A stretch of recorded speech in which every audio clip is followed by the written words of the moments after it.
श्री शिवाय नमस्तुभ्यम। हर हर महादेव। आइए भक्तजनों, हम भोले बाबा की कृपा से 7वें अध्याय का आनंद लेते हैं।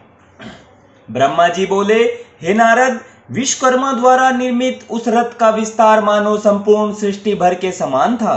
उसमें सूर्य दाहिना चक्र तथा चंद्रमा बायां चक्र, इसी प्रकार 12 सूर्य तथा 16 कलाएं वर्तमान थी। सभी पर्वत एवं वर्ष, मास, तिथि, रथ के खंड बने। चारों वेद उस रथ के घोड़े तथा व्यास आदि घोड़ों को चलाने वाले हुए।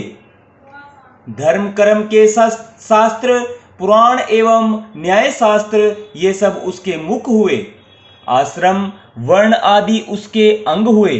गंगा आदि नदियां तथा चारों सागर चंवर लेकर रथ के चारों ओर खड़े हुए।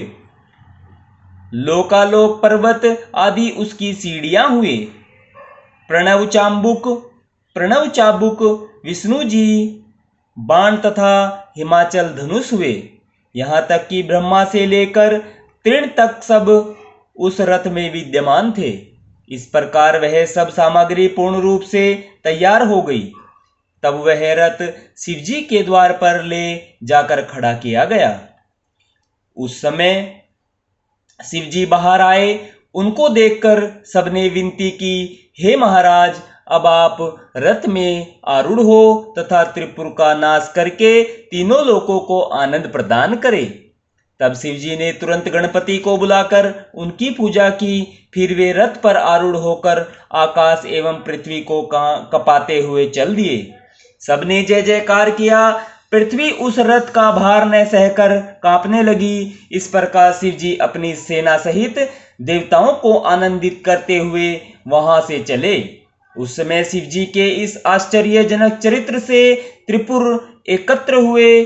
तब शिवजी ने उचित समय जानकर अपने धनुष में विष्णुपति अस्त्र को लगाकर तथा अपने तेज को उसी अस्त्र में स्थापित कर दिया, जिससे धनुष बाण दोनों ही प्रकाशवान हुए। सृष्टि भर में प्रकाश ही प्रकाश फैल गया। तब शिवजी ने उस समय मन में यह विचार किया कि मैं तीनों पुरों को जला दूं।